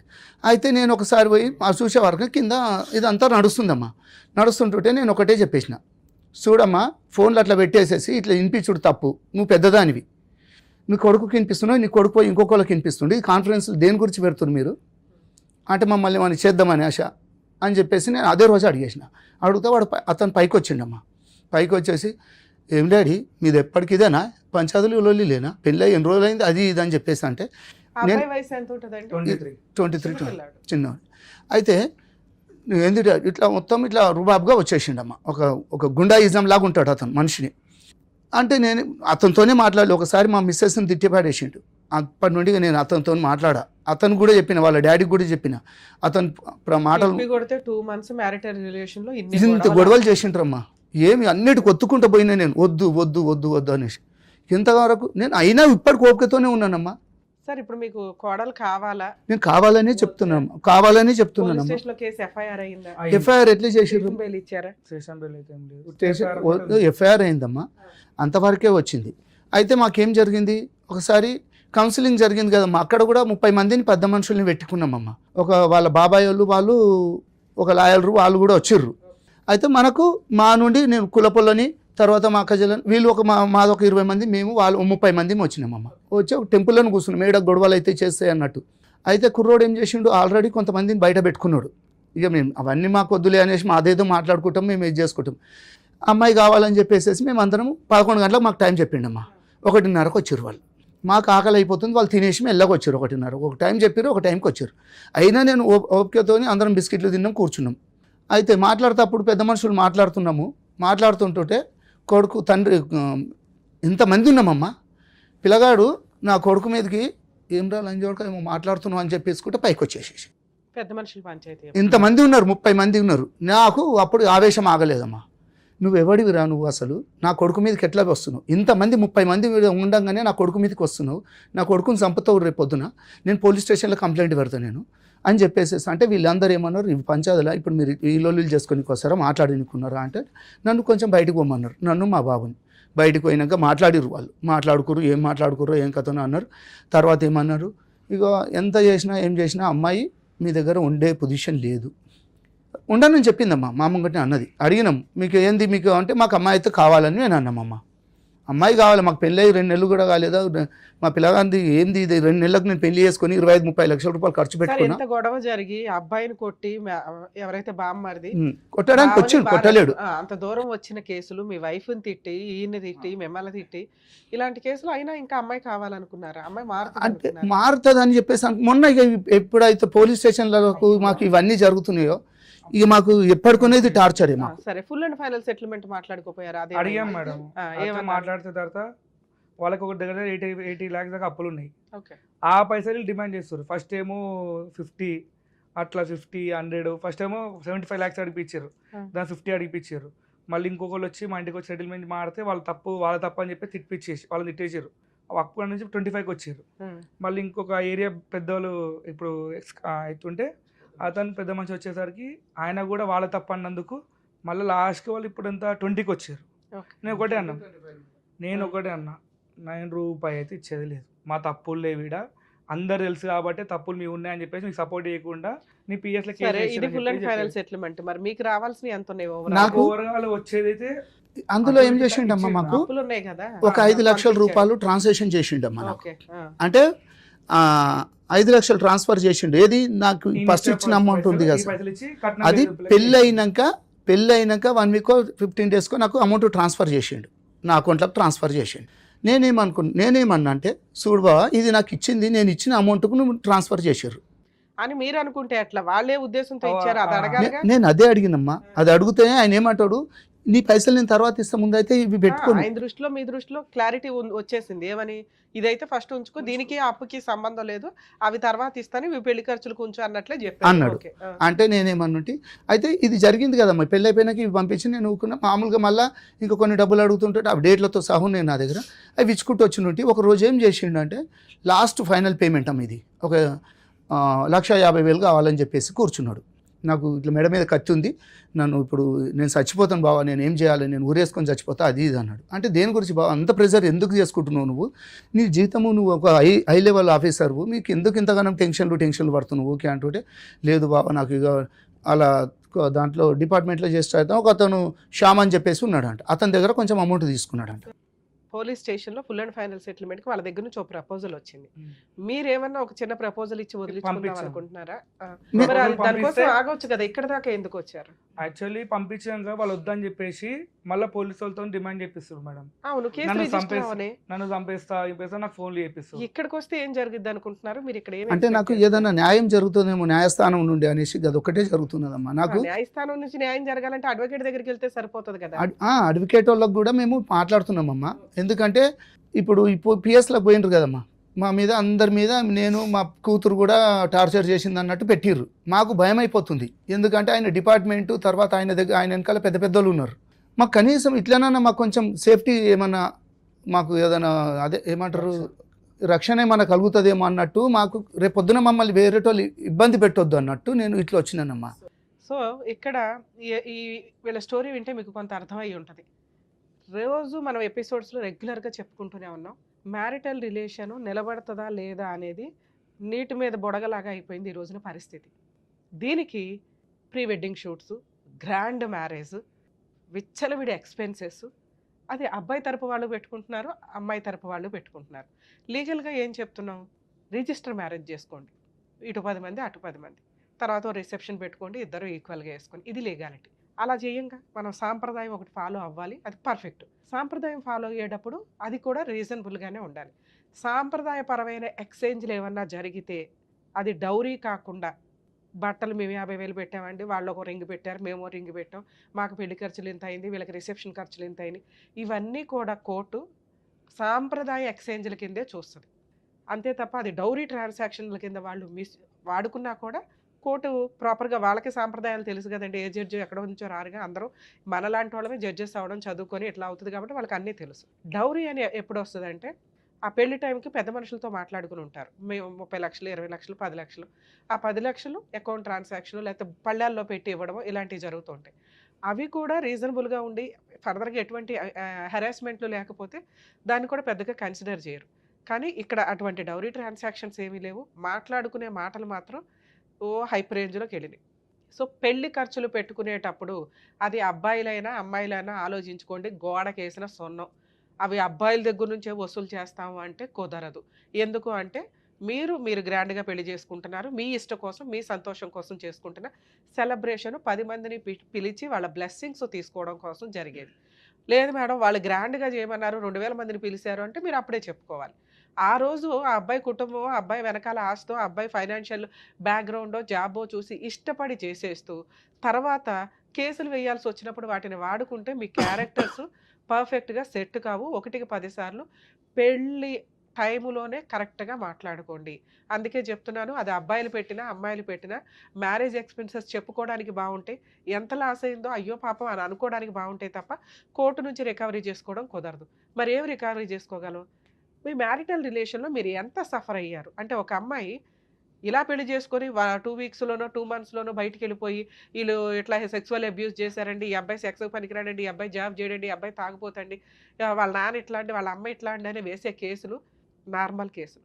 ఒకప్పుడు ఒక 10 ఇయర్స్ బ్యాక్ మనం చూస్తే 498 కేసు పెడితే ఇమ్మీడియట్గా అత్తమామలు, హస్బెండ్, ఆడబడుచులు, పెద్ద మనుషులు అందరినీ జైలుకి తీసుకెళ్లేవాళ్ళు. ఫస్ట్ ఎక్కడో పెద్ద మనుషులకు కాస్త కవరింగ్ అయింది, కానీ ఇవి హార్ట్ అటాకులతో చనిపోయిన సందర్భాలు ఎక్కువ ఉన్నాయి. ఇన్లాస్ ఎవరైతే అత్తమామలు ఉంటారో వాళ్ళే హెల్త్లు బాగోవు. ఒకప్పుడు మనం పోలీస్ స్టేషను కోర్టు అంటే ఒక అవమానంగా ఫీల్ అయ్యే స్టేజ్, మనకి ఎప్పుడైనా అన్యాయం జరిగితే వెళ్ళే స్టేజ్ నుంచి టైం పాస్కి పెళ్లి చేస్తే పోలీస్ స్టేషన్కి వెళ్ళే సిచ్యుయేషన్లోకి, ఆ జనరేషన్లోకి మనం వచ్చేస్తాం. సో ఈ కేసులన్నీ మిస్యూజ్ అవుతున్నాయని సుప్రీంకోర్టు నెంబర్ ఆఫ్ కేసులను ఎవిడెన్స్గా తీసుకొని ఆ అరెస్టుల్లో ఏమీ లేవు, 41 నోటీస్ ఇవ్వండి వీళ్ళకి అంటే station bail, below 3 years punishment ఏ కేసులకి కూడా స్టేషన్ బెయిల్ ఇవ్వాల్సిందే, పోలీసులు అరెస్ట్ చేయడం కుదరదు. 498 కేసు కూడా అదే. ఇక్కడ వాళ్ళు మాట్లాడుతున్న ఎలిగేషన్స్ అవి ఎలిగేషన్స్ కిందే పనికొస్తాయి. వీళ్ళు చెప్పిన కేసు కొన్ని లక్షల మందికి రిప్రజెంటేషన్ అని అనుకోండి. ఎందుకంటే ఆ అబ్బాయి మ్యారేజ్ అయిన 1 ఇయర్లో ఒక అమ్మాయి చేతిలో మోసపోయిన వ్యక్తి అని అతని ఫీలింగ్. అలాగే ఆ అమ్మాయి పోలీస్ స్టేషన్కి వచ్చి ఒక కుటుంబం చేతిలో, ఒక హస్బెండ్ చేతిలో మోసపోయాను 2 మంత్స్లోనే అని ఆవిడ ఫీలింగ్. నిజాలు ఏంటి అంటే కోర్టు దాకా వచ్చినప్పుడు కొంతకాలం నడుస్తూ ఉంటే తెలుస్తుంది. మరి 2 మంత్స్ 1 ఇయర్ మ్యారిటల్ రిలేషన్కి మన ఇండియన్లో కోర్టు సిస్టమ్ అనేది 3 to 5 years పడుతున్నాయి కదా. మరి వీళ్ళ వాల్యుబుల్ ఏజ్ ఇవంతా కూడా మిస్ అవుతూ ఉంటాయి. అందుకే మేబీ మనకు కూడా ఈ కామన్ కోడ్ కానీ ఇవన్నీ వచ్చినప్పుడు వీటిని బిలో 2 years కేసులన్నింటినీ అంటే బిలో 2 yearsలో విడిపోయే కేసుల్ని ఒక రకంగా ట్రీట్ చేయడం ఇవన్నీ కామన్గా వస్తే వచ్చినప్పుడు ఈ మ్యారిటల్ డిస్ప్యూట్స్కి సంబంధించి సఫర్ అయ్యే వ్యక్తుల్ని ప్రొటెక్ట్ చేయగలుగుతాం మనం. ఇక్కడ అమ్మాయికి ఇప్పుడే పెళ్లి చేసుకోవడం అవసరం లేకపోతే ఖచ్చితంగా కేసు చాలా సంవత్సరాలు నడిపించడానికే చూస్తుంది. కానీ 2 months మ్యారిటల్ రిలేషన్ కేసులో ఒక ఆడపిల్లని ఇస్తున్నప్పుడు కానీ, ఒక మగపిల్లాడిని పెళ్ళికి కూర్చోబెట్టేటప్పుడు కానీ దయచేసి బోత్ సైడ్స్ పేరెంట్స్ని రిక్వెస్ట్ చేస్తున్నాను, ముందు పెళ్ళంటే ఏంటి? ఒక పార్ట్నర్ మనల్ని నమ్ముకొని మన ఇంట్లోకి వస్తుంటే, లేదా మనం ఒక పార్ట్నర్‌ని తెచ్చుకుంటుంటే, ఆ అమ్మాయితో ఎలా బిహేవ్ చేయాలి? ఆ హస్బెండ్‌తో ఎలా బిహేవ్ చేయాలని బేసిక్ నేర్చుకోండి. ఏమి నేర్చుకోకుండా అమ్మ వాళ్ళ ఇంట్లో కాలు మీద కాలేసుకొని పాలు తాగేసి నిద్రపోయి, ఈళ్ళేమో నెట్లో ఎత్తుకుంటూ ఇంతే కాదు. ఇది కాదు లైఫ్. ఒక అమ్మాయి ఆ ఇంటి మహాలక్ష్మి. ఆడపిల్ల అంటేనే మహాలక్ష్మి ఇంకంతే. అలాంటి మహాలక్ష్మి మన ఇంటికి వాళ్ళు పంపిస్తున్నారు. ఆ మహాలక్ష్మి ఈ ఇంటికి మళ్ళీ మహాలక్ష్మి అవ్వాల. ఏంటి టైమ్ పాస్ పంచాయతీలు? నేర్పించి పంపించండి. భర్తతో ఎట్లా ఉండాలి? మీ వైఫులతో మీరు కాపురాలు చేస్తున్నారుగా. మీ అమ్మలు కాపురాలు చేసుకున్నారుగా. మీ నాన్నలు కాపురాలు చేశారు. ఇది మీ పిల్లల జనరేషన్‌కొచ్చేసరికి స్పాయిల్ అయిపోతుంది. మీ ఇళ్లలో మగపిల్లలుంటే మీకు ఖచ్చితంగా అర్థం అవ్వాలి. కర్మేంటంటే ఇక్కడ ఆడపిల్లుంది, అక్కడ మగపిల్లోడున్నాడు. అయినా వీళ్ళ బాండింగ్స్ అనేవి చాలా స్పాయిల్ అయిపోయినాయి. చాలా మేజర్ పాయింట్స్. వాళ్ళ దృష్టిలో వాళ్ళు కరెక్ట్. వీళ్ళ దృష్టిలో వీళ్ళు కరెక్ట్. సో, ఆడపిల్లలకి పెళ్ళిళ్ళు చేసి పంపించేటప్పుడు 1కి 100 సార్లు ఒక కుటుంబంలోకి వెళ్తున్నప్పుడు ఆ అమ్మాయి ఎళ్తుంది అంటే భర్త, అత్తమామలు, కుటుంబ సభ్యులు ఉంటారు. వాళ్ళకి నేర్పించి పంపించండి. పనమ్మాయి కింద కాదు. ఆ ఇంటి మహాలక్ష్మిలాగా వెళ్తుంది. బాధ్యతలన్నీ ఉంటాయి. మీ అమ్మ ఎంత బాగా చేసిందో నువ్వు కూడా ఆ ఇంటికెళ్ళి మా పరువు నిలబెట్టాలి తల్లి. పని ఇక్కడ కాలు మీద కాలేసుకొని కూర్చొని పాలు తాగినా కూడా అక్కడికి వెళ్ళి ఆ పాలు నువ్వే కాసి ఆ కుటుంబ సభ్యులందరికీ ఇవ్వాలి. ఆళ్ళ కుటుంబ గౌరవం నీ మీద ఆధారపడి ఉంటది అని నేర్పించి పంపించండి దయచేసి. కాపురాలు నిలబడాలి అంటే ఎందుకంటే కొంతకాలం తర్వాత పెళ్ళిళ్ళు చేసుకోవడానికి భయపడి ఎవ్వరూ పెళ్ళిళ్ళు చేసుకోరు. అలాగే ప్రెగ్నెన్సీలొచ్చినప్పుడు ఈ తింగర మాటలు కొన్ని నడుస్తూ ఉంటాయి ఇష్టం లేకపోతే. సో, అది ఓకే. అది వాళ్ళ పర్సనల్ విషయం. కానీ కంటిన్యూ అయ్యే ఉద్దేశం ఉంటే పిల్లలున్న కేసుల్లో అన్నెసెసరీగా విడిపోవద్దు. 100% కలిసి ఉండడానికే చూడండి. ఇక అబ్బాయిల విషయానికొస్తే ఒక పిల్ల ఏ 20 ఏళ్ళో, 25 ఏళ్ళో ఒక ఇల్లు అలవాటైపోయి, చుట్టాలు అలవాటైపోయి మన ఇంట్లోకొస్తది. మనం అందరం కొత్తోళ్ళమే. ఒక్క హస్బెండ్ తప్ప. హస్బెండ్‌లు చేసే మేజర్ మిస్టేక్స్ ఏంటంటే, అమ్మ ఏమనుకుంటదా? నాన్నేమనుకుంటారా? అని ఆ అమ్మాయితో టైమ్ స్పెండ్ చేయరు. ఆ అమ్మాయితో మాట్లాడరు. వీళ్ళు ఒక గ్రూప్ యేసుకొని హాల్‌లో కూర్చొని మాట్లాడుకోవడం. ఆ అమ్మాయి కొత్త అమ్మాయి. కలవడానికి, మీ మాటలు వినటానికి ఆ అమ్మాయికి 2, 3 ఇయర్స్ పైనే పడతది. అటువంటి అమ్మాయి వన్స్ కోడలుగా వచ్చినాక మన ఇంట్లో పనమ్మాయిలాగా ట్రీట్ చేసేయాలి అని అనుకుంటే, మీ చుట్టాలతో కలవడం ఆ అమ్మాయికి కుదరదు. మీ పోసిబుల్ కబుర్లు ఆ అమ్మాయికి అర్థం కూడా కావు. ఆ అమ్మాయికి ఫస్ట్ వ్యక్తి భర్త. భర్తతో కొంచెం టైం మాట్లాడగలదు. మిగతా టైం ఏం చేయగలదో అంతవరకే. కొంచెం అమ్మాయిని అండర్‌స్టాండ్ చేసుకోండి. వచ్చి రాగానే మన పద్ధతులు నేర్చేసుకోవాలి. మన ఇంట్లో స స సర్దుకుపోవాలి. మన కుటుంబాన్ని నెత్తి మీద ఏసేసుకోవాలంటే పిల్ల పిచ్చుకలు వీళ్ళంతా. వీళ్ళకేమి ఒకప్పుడంటే 15 ఏళ్ళకే పెళ్ళిళ్ళు. పెళ్ళంటేనే ఒక బొమ్మలాట దగ్గర నుంచి నేర్చేసుకొని భర్త కావాలి, అత్తమామలు కావాలి ఇట్లా ఉండేది. ఇప్పుడు అట్లా లేదు. పెళ్ళంటేనే భయపడిపోతున్నారు ఆడపిల్లలు. అలాంటి ఒక అమ్మాయి మన దగ్గరకొచ్చినప్పుడు కొంత ప్రొటెక్టివ్‌గా చూసుకొని, మన అబ్బాయికి అవసరం. మన అబ్బాయి ఫిజికల్ నీడ్స్ తీరాలన్నా, మన కుటుంబం ముందుకెళ్ళాలన్నా, మనకి వారసులు రావాలన్నా, మన ఆస్తి వేస్ట్ అయిపోకుండా ఉండాలన్నా, అమ్మాయి అవసరం కాబట్టి, కోడలు అవసరం కాబట్టి, కోడలు అపురూపం అనుకోని ముందే నేర్పించుకోండి. అరే! ఈ కాపురం పోతే మళ్ళీ ఎవరో సెకండ్ హ్యాండ్‌ని చేసుకోవాల్సొస్తది. అప్పుడైనా ఇదే పంచాయతీ కదా! ఆ సర్దుకునేదేదో ఇప్పుడే సర్దుకుందాం అని ముందుగా ఆలోచించి అబ్బాయిల్ని ప్రిపేర్ చేసి ఉంచండి. ఆ అబ్బాయికి భార్య తర్వాతే తల్లిదండ్రులు. తల్లిదండ్రులు, భార్య, ఆయన పిల్లలు, ఒక కుటుంబం ఇంతే. తల్లిదండ్రులు నచ్చకపోతే అబ్బాయి కాపురం కోసం దూరంగా ఉండడానికి కూడా వెనకాడొద్దండి. ఎందుకంటే కాపురం పోయినాక అబ్బాయి మీ ముందు ఉండి ఉపయోగం ఏముంది? కాపురం నిలబెట్టడానికి ఎన్ని పనులు చేయగలగాలో అంతా తగ్గండి. ప్రాబ్లమే లేదు. ఎందుకంటే మనం అనుకుంటాం మన సాంప్రదాయం ఫాలో అవుతున్నాంగా లీగాలిటీని ఫాలో అవ్వట్లేదు కదా! రిజిస్టర్ మ్యారేజ్ చేసుకోమంటే చేసుకోరు. మరి సాంప్రదాయం ఫాలో అయినప్పుడు ఆ స్టేజ్ ఏంటిది? ఇద్దరు శివుడు, పార్వతి కూర్చొని చేసుకునే ఒక పెళ్లి మనంతా ఎళ్లి అక్షింతలు వేసేది ఆ బ్లెస్సింగ్స్.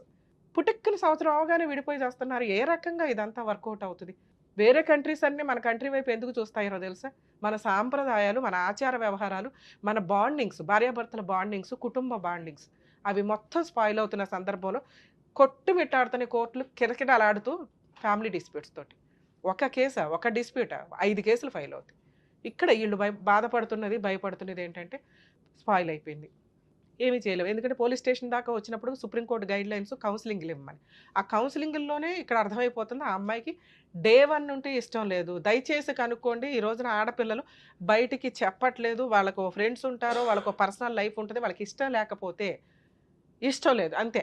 ఆ అమ్మాయిని తీసుకొచ్చి బలవంతంగా అన్నీ నేర్పించి పంపించిన అమ్మాయే సరిగ్గా కాపురం చేయదు. ఇట్లా బలవంతంగా మీ సొసైటీ కోసమో, గుడ్‌విల్ కోసమో లేకపోతే అవతల వాళ్ళ కుటుంబం బావుంది, ఫైనాన్షియల్‌గా సెట్ అయ్యారని చెప్పి బలవంతంగా పంపిస్తే ఇలాగే ఏడుస్తాయి. ఎవరి లైఫ్ ఇక్కడ స్పాయిల్ అయినట్టు? మీ అమ్మాయికి ఇష్టం లేదు హ్యాపీ. కానీ ఒక అబ్బాయి లైఫ్ స్పాయిల్ అయిపోయిందిగా. సొసైటీలో ఎలా చెప్పుకోగలుగుతాడు? ప్రెగ్నెన్సీ వచ్చింది. 2 మంత్స్‌కే భార్య వెళ్ళిపోయా అయినా బతులాడి తెచ్చుకున్నాడు. ఏం చెప్పుకుంటాడు? ఏం తప్పు ఉంది ఇక్కడ? లేకపోతే కామన్‌గా వేసే డైలాగులు ఏంటో తెలుసా? అబ్బాయి సెక్స్‌కి పనికిరాడండి అని. ఇక్కడ అది కూడా ప్రూవ్ చేసుకున్నారు. అయినా విడిపోయిన కాపురం. ఇప్పుడు పెద్దగా అయిపోయింది విషయం. యాక్చువల్‌గా ఇట్లాంటి కేసులు కలపడానికి ఎక్కువ ఛాన్స్ ఉంటే ట్రై చేయాలి మనం. కానీ ఇక్కడ ప్రొటెక్ట్ చేయాల్సింది ముందు త్వరగా వదిలించుకోండి, కోర్టుల చుట్టూ తిరగకుండా. 3 ఆప్షన్స్‌లో ఒక ఆప్షన్ ఎగిరిపోయింది. ఎట్టి పరిస్థితుల్లో వీళ్ళు కలవడం కుదరదు. ఇక 2 ఆప్షన్స్‌లో ఫైనాన్షియల్ సెటిల్‌మెంట్లు. ఇప్పుడు తను ఒక మాట అన్నాడు, మేడం మేమెందుకు ఇవ్వాలి? మా దగ్గరే బోలెడంత డబ్బు తీసుకున్నారు. మేమే తప్పు చేయలేదు. కోర్టుల చుట్టూ మమ్మల్ని తిప్పి మా లైఫ్‌ని స్పాయిల్ చేయడానికి. యాక్చువల్‌గా పాపం ఆడపడుచుకి సంబంధమే లేదు. ఆడపడుచు వాళ్ళ ఆయన, పక్కింటోళ్ళు, ఎదురింటోళ్ళు ఎవరైనా పేరెంట్ మాట్లాడితే ఆళ్ళకి కూడా పెడుతున్నారు.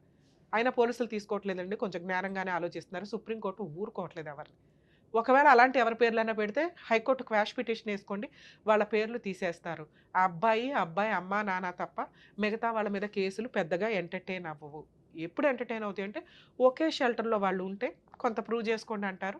కానీ హస్బెండ్‌ని వదిలేసి మిగతా వాళ్ళందరికీ డిస్పెన్స్ చేస్తారండి. హైకోర్టులో క్వాష్ పిటిషన్ వేసుకుంటే రెగ్యులర్‌గా కోర్టుకి వెళ్ళకుండా. అంటే ఒక 50 సార్లు కోర్టుకి వెళ్ళాల్సి వస్తే ఒక 5 సార్లు వెళ్తే చాలు. మిగతా టైం అంతా మీ ఇంట్లో కూర్చోవచ్చు. కానీ కోర్టుల చుట్టూ తిరిగితే వచ్చే న్యాయానికి మన వాల్యుబుల్ టైము, ఫైనాన్షియల్, కరెక్ట్ అడ్వకేట్లు దొరకకపోతే సినిమా ఇవన్నీ ఉంటాయి కాబట్టి కొంచెం సెటిల్మెంట్‌లకి వెళ్ళండి. మీ ఏజ్‌ని స్పాయిల్ చేసుకోవద్దనే చెప్తాం. ఇక్కడ సెటిల్మెంట్ ప్రాసెస్ కూడా మనం మాట్లాడదాం. వీళ్ళ అదృష్టమో, వీళ్ళ కర్మో అక్కడ డిపార్ట్మెంట్‌కి సంబంధించిన వ్యక్తి ఇప్పుడు ప్రెజెంట్ ఏఎస్ఐ క్యాడర్‌లో ఉన్న మాంగారు. వదిలేస్తారా? ఇదో బిజినెస్ లాగా అది ఎవరైనా గానీ అట్లాగే నడుస్తున్న పంచాయతీ. ఫైనాన్షియల్ సెటిల్మెంట్లు చెయ్యమని ఏ కోర్టు చెప్పదండి. ఈ కేసులో 100% ఆ అమ్మాయికి చిల్లిగవ్వ కూడా రాదు. 2 మంత్స్ మ్యారిటల్ రిలేషన్ కోసం ఆవిడ మెయింటెనెన్స్ కేసు వేసుకున్నా కుదరదు. ఎందుకంటే వాళ్ళు చేసిన పెద్ద మేజర్ బ్లండర్ మిస్టేక్ ఏంటంటే, ఇదిగోండి మా అమ్మాయి జాబ్ చేస్తుంది, ఇదిగోండి 12 లక్షలు పర్సనల్ లోన్ తీసుకునేంత క్యాడర్‌లో ఆ అమ్మాయి ఉన్నప్పుడు ఆ అమ్మాయికి మెయింటెనెన్స్ రాదు. లోన్ అప్లై చేసేసి తీసేసుకున్నాం. ఇప్పుడు జాబ్ పోయిందన్నా కోర్టు కన్సిడర్ చేస్తారండి. ఎట్టి పరిస్థితుల్లో అమ్మాయికి మెయింటెనెన్స్ రాదు. ఒక అమ్మాయి గెలిచే కేసు మీ కేసులో అదొక్కటే. అది జరిగే పని కాదు. వీళ్ళకి బుద్ధి చెప్పాలి. నాకు ఇప్పుడే అర్జెన్సీ లేదు అనుకుంటే ఆడతా పాడతా ఫైట్ చేసే కేసు. మీకేంటంటే సొసైటీలో ఉన్న అన్ని కేసులు మనయ్యేనేమో అని మరి కంగారు పడడం వల్ల వీళ్ళు ఆహ్, ఏదైతే ఆయన ఒక కార్డ్ ఏసుకొని తిరుగుతున్నారో అదేదో గొప్ప అని మీ ఫీలింగ్ తప్ప పెరటి చెట్టు వైద్యానికి పనికిరాదండి. అలాగే ఆయన ఏమీ చేయలేడు ఈ కేసుల్లో. ఒక నార్మల్ ఫాదర్ అమ్మాయి తరపున వెళ్ళిన వ్యక్తికి ఉన్న రెస్పెక్ట్ కంటే వీళ్ళకి తక్కువే ఉంటది. వీళ్ళు పోలీస్ స్టేషన్‌లకో, కోర్టులకో వెళ్ళి బతులాడుకోవడానికి ఇబ్బంది పడతారు. అర్థమవుతుందా? మీకు ఆ లాజిక్ తెలియట్ల. ఫోన్ చేసి మా అమ్మాయికి ఏసేయండి అంటే ఒకరోజు ఎంటర్‌టైన్ చేస్తారు, రెండో రోజు ఎంటర్‌టైన్ చేస్తారు, మూడో రోజు చీప్‌గా చూస్తూ ఉంటారు. అరే! కాపురాన్ని ఏదో సెటిల్ చేసుకోలేకపోయాడు. కేసుల దాకా వస్తాయి. ఎందుకంటే కోర్ట్‌లో మీకు అది ప్లస్ పాయింట్. డిపార్ట్మెంట్ మామగారు ఏమన్నా చేసుండొచ్చు. ఆ రకంగా మీకు ప్లస్ పాయింటే, అది మైనస్ కాదు. 2 ఆ అమ్మాయి domestic violence case 498 case maintenance వేస్తే వేయొచ్చు. మెయింటెనెన్స్ గెలవదు, 498 గెలవదు, డొమెస్టిక్ వైలెన్స్ గెలవదు. ఇప్పుడు మీరు చెప్పినవి నిజాలైతే. Next divorce case. ఆ అమ్మాయి రాను అంటుంది కాబట్టి 1 ఇయర్ కంప్లీట్ అయింది. మీరు డైవర్స్ వేసుకోండి. మేడం మరి సెటిల్మెంట్ బెటర్ అన్నారు కదా మీరు. ఏ రకంగా సెటిల్మెంట్ బెటర్ మేడం? మేము న్యాయ పోరాటం చేయాలనుకుంటున్నాం. ఈ న్యాయ పోరాటం చేయడానికి మీకు మంచి లాయర్ కావాలి. దానికి కొంత ఎక్స్‌పెన్సెస్ అవుతాయి. మాకు ఇదే బెటర్ మేడం అంటే తక్కువలో తక్కువ 2, 3 ఇయర్స్‌లో మీ కేసు అయిపోతది. అర్థమవుతుందా? క్లోజ్ అవుతది. ఇలాంటి వాళ్ళకి ఇవ్వకూడదని నా ఉద్దేశం కూడా. ఎందుకంటే ఊరికే పెళ్లిళ్ళు చేసుకొని అటు ఇటు అంటే అవ్వదు కదా! నీకెంత ఖర్చయిందో వాళ్ళకంతే ఖర్చయింది. కానీ ఇక్కడ కొన్ని చిన్న చిన్న లూప్ హోల్స్ మాట్లాడుకుంటే ఆ అమ్మాయి ఫిజికల్‌గా కొంత మీతో పిల్లల్ని కనటానికి కూడా ఇదయ్యింది. అలాగే ప్రాపర్టీ గురించో, ఇంకొకటి గురించో వాళ్ళు అబద్ధాలు చెప్పినప్పుడు మీరు కూడా కొంత అడిగారు. అడగటం మీ హక్కే. పెళ్ళిళ్ళ టైంలో మీరు ఏది మాట ఇస్తారో అది పెళ్లి టైంకి చేసేయండి. ఆ విషయాల మీద గొడవలు పడి అనవసరంగా కాపురాలను నాశనం చేసుకోవద్దు. పెళ్ళప్పుడు ఏదో ఎచ్చులుగా చెప్తారు. మేము ఇది ఇస్తాం, అది ఇస్తాం, అది ఇస్తాం అని. పెళ్లి టైంకి ఇచ్చి పడేయాల. అది దాన్నే స్త్రీధనం అంటారు. ఆ పిల్ల తీసుకొని వెళ్ళటం అనేది ఆ టైంకి ఆ అమ్మాయికి ఇష్టం. అప్పుడు వదిలేసి తర్వాత ఇస్తాము అంటే ఖచ్చితంగా అవతల వాళ్ళు అరే నువ్వేం తెచ్చుకోలేదేంటి అని సరదాగా అన్నా కూడా అదొక అవమానంగా ఫీల్ అయిపోయి ఆ రోజు మీ నాన్న అన్నాడు కదా అదేదో ఇస్తాం అరెకరం పావెకరం అన్నారు తెచ్చుకోలేదు ఏంటి అంటే ఇదిగోండి అడిషనల్ డౌరీకి నన్ను హెరాస్ చేశారు. ఇవి కరెక్ట్ కాదు. ఒకసారి పెళ్లిలో మీరు మాట్లాడుకుంటున్నారంటే పెళ్లిలో ఇచ్చేయడానికే చూడండి. అబ్బాయి తరపు వాళ్ళు తల్లిదండ్రులు ఎవరైతే ఉన్నారో కొంచెం లాజిక్ ఆలోచించండి. పెళ్లి ఇంకో 10 రోజులు పోస్ట్‌పోన్ చేసుకోండి గానీ, లేదా వద్దనుకోండి. మాకేం వద్దు అమ్మాయి వస్తే చాలు. ఏదైనా కావాలి ఆళ్ళు ఇస్తాము అంటే ఆ టైంకి ఇవ్వండి. స్టార్టింగ్లో మాట్లాడిందే పర్ఫెక్ట్, తర్వాత మాట్లాడేదంటే హెరాస్మెంట్ కిందకి వెళ్తుంది. కొంచెం ఈ లాజిక్ మిస్ అవ్వకండి ఎవరు కూడా. సరే, ఇక్కడ మీరు భయపడింది ఏదైతే ఉందో మీరు 100% మీ కష్టం ఏంటో తెలియజేశారు. మీలాంటి వాళ్ళే బయట బోల్డ్ మంది ఉన్నారండి. వాళ్ళకి ఒక అవేర్నెస్ నిజంగా ఆ పుణ్యం అంతా మీకు యాడ్ అవుతున్నట్లు లెక్క. ఎందుకంటే ఇది నార్మల్ కేసు. మీకున్న ఫైనాన్షియల్ కెపాసిటీకి మీరు మంచి లాయర్ని పెట్టుకొని కూడా ఫైట్ చేయొచ్చు. కానీ జనాలకు తెలియాలి మేము ఎంత సఫర్ అవుతున్నాము, ఇలాంటి వాళ్ళు ఎంత సఫర్ అవుతున్నారని మీరు ముందుకొచ్చి మీ వాయిస్ రేస్ చేసి చెప్పినందుకు నిజంగా హ్యాట్స్ ఆఫ్. ఎందుకంటే మీ అబ్బాయి చాలా రెస్పెక్ట్ ఇస్తున్నాడు తండ్రికి, కుటుంబానికి. అలాంటి పిల్లోడిని ఎంత జాగ్రత్తగా చూసుకోవాలని సొసైటీ చూసిన వ్యక్తిగా రెస్పాన్సిబిలిటీ మీకు ఉండాలి. తండ్రి దగ్గర కూర్చోనో లేకపోతే డిప్రెషన్లోనో మీకు మీ ఏరియాలో మేబీ తాగుడు కామన్గా అయి ఉండొచ్చు, కానీ అది పండగల టైంలోనే. మిగతా టైము డిప్రెషన్ వచ్చినప్పుడు తాగుకుంటూ కూర్చుంటే ఆ పిల్లోడి వయసు ఎంత? అబ్బాయిని చేసుకోవాలి అంటే అబ్బాయి పర్ఫెక్ట్గాను హెల్దీగాను ఉండాలి కదా. మీ ఏజ్కి వచ్చేసినాక మీరు తాగితే పర్లేదు, కానీ అతని బాధలో తట్టుకోలేని పరిస్థితులు ఎవరికి చెప్పుకోవాలో అతనికి అర్థం కావట్లే. అలాంటి సీన్ ఆ పిల్లోడికి రావద్దు. ఎందుకంటే ఈ రోజున అలాంటి పిల్లలు దొరకట్లే. అంత పద్ధతిగా పెరిగి నాన్న మమ్మల్ని కొట్టి పద్ధతిగా పెంచాడండి అనే సిచ్యుయేషన్లో అతను పర్ఫెక్ట్గా పెరిగిన వ్యక్తిని అతన్ని మిస్యూజ్ చేస్తే ఎట్లా మనం? ఇక లీగల్ ఇష్యూస్కి వస్తే సార్, అతను ఏమీ చేయలేడు, కంగారు పడొద్దు. ఈ కేసులో సెటిల్మెంట్ వద్దని నేను ఎంత బాగా చెప్తున్నానో, మిమ్మల్ని ప్రొటెక్ట్ చేయడం, మీ అబ్బాయిని ప్రొటెక్ట్ చేయడం అవసరం కాబట్టి ఒకవేళ 1 yearలో అయిపోయే కేసులు అయితే ఫైటింగ్ చేయమని అంటాం. మనకి కామన్ కూడా వచ్చే వరకు ఈ తలనొప్పులు తగ్గవు. ఇతను డిప్రెషన్లోకి వెళ్ళిపోతాడేమో అని నా బాధ. ఎందుకంటే ఏ తప్పు చేయకుండా 3 కేసులు కోర్టుల చుట్టూ తిరగడం అంటే మామూలు విషయం కాదు. ఎందుకంటే మీ ఫ్యామిలీ మెంబర్స్ ఎవరు తిరగరు, తిరగాల్సిన అవసరం లేదు. ఇందాక నేను చెప్పాను హైకోర్టులో క్వాష్ పిటిషన్ వేసుకుంటారు. ఇతను కూడా తిరగ అవసరంలా, కానీ అడిగే వాళ్ళు ఒకళ్ళు ఉంటారు, ఏం జరిగిందిరా కేసు ఏమైందిరా అని. పిల్లాడు ఇంపార్టెంట్ కాబట్టి కొంచెం ₹1 అటు ఇటుగా వాళ్ళు ఒక రీజనబుల్ ఫిగర్కి వచ్చారు, మీరు ఒక ఫిగర్ చెప్పండి, ఆ ఫిగర్కి వచ్చేదాకా ఫైట్ చేయండి. ఆ ఫిగర్కి వాళ్ళు వస్తే ₹1 అటు ఇటు అనుకుని, ఎందుకంటే మీరు ఫ్రెండ్షిప్లోనే ఎక్కువ పెట్టేశారు. పిల్లాడిని కాపాడుకోవడం కోసం పెట్టరా? అనవసరంగా డబ్బు తీసుకున్న వాళ్ళు ఎవరు బాగుపడరు. దీనికి ఒక రీజనబుల్గా మీరు ఇష్టపూర్వకంగా ఒక ఫిగర్ అనుకొని మ్యూచువల్ డైవర్స్కి వెళ్ళిపోవడం బెటర్. లేదు రావట్లేదు మేడం, వాళ్ళు ఎంత అంటున్నారో అక్కడే కూర్చుంటున్నారు, ఫైటింగే చేయండి సార్. 100% అన్ని కేసులు మీరు గెలుస్తారు, తక్కువ రీజనబుల్ ఫీజెస్ తోటి. ఆ రీజనబుల్ ఫీజెసే అవ్వకుండా చూడండి అనేది. అక్కడ ఇచ్చేదేదో ఇక్కడ ఇస్తే పిల్లోడు సేవ్ అయిపోతాడు. మీ కేసులో నేను మ్యాక్సిమం అనుకోవడం 5 to 10 వరకు కూడా రీజనబుల్ ఫిగరే అని. వాళ్ళు 50 అడిగారు, 1 CR అడిగి నామకే వాస్తే వ్యవహారాలు, కానీ కోర్టు దగ్గర వచ్చినాక ఏమీ చేయలేమని వాళ్ళకి అర్థమవుతుంది. మీకెంత లీగల్ ఎక్స్పెన్సెస్ అవుతాయో అందులో 3 వంతులు వాళ్ళకే అవుతాయి. ఒక 498 కేసు వాళ్ళకి ఫ్రీ కేసు ఏమో, కానీ డొమెస్టిక్ వైలెన్స్, మెయింటెనెన్స్లు ఇవన్నీ వేయాల్సి వస్తే, డైవర్స్ కేసులు ఇవి ఫైల్ చేయాల్సి వస్తే ఆటోమేటిక్గా అవుతుంది. రీజనబుల్ కాజు లేకుండా ఆ అమ్మాయి ఏదో ఎవిడెన్స్లు రికార్డ్ చేసుకొని రెచ్చగొట్టి మాటలన్నీ రికార్డ్ చేసినవి ఏవి కూడా కోర్టు పెద్దగా కన్సిడర్ చేయదు. మీరు టెన్షన్ పడాల్సిన అవసరమే లేదు. కుదిరితే ఫుల్ అండ్ ఫైనల్ సెటిల్మెంట్, లేదా 100% ఫైట్ చేయండి, ఈజీగా గెలుస్తారు వితౌట్ మెయింటెనెన్స్. సరేనా? ఆల్ ది బెస్ట్ అండి.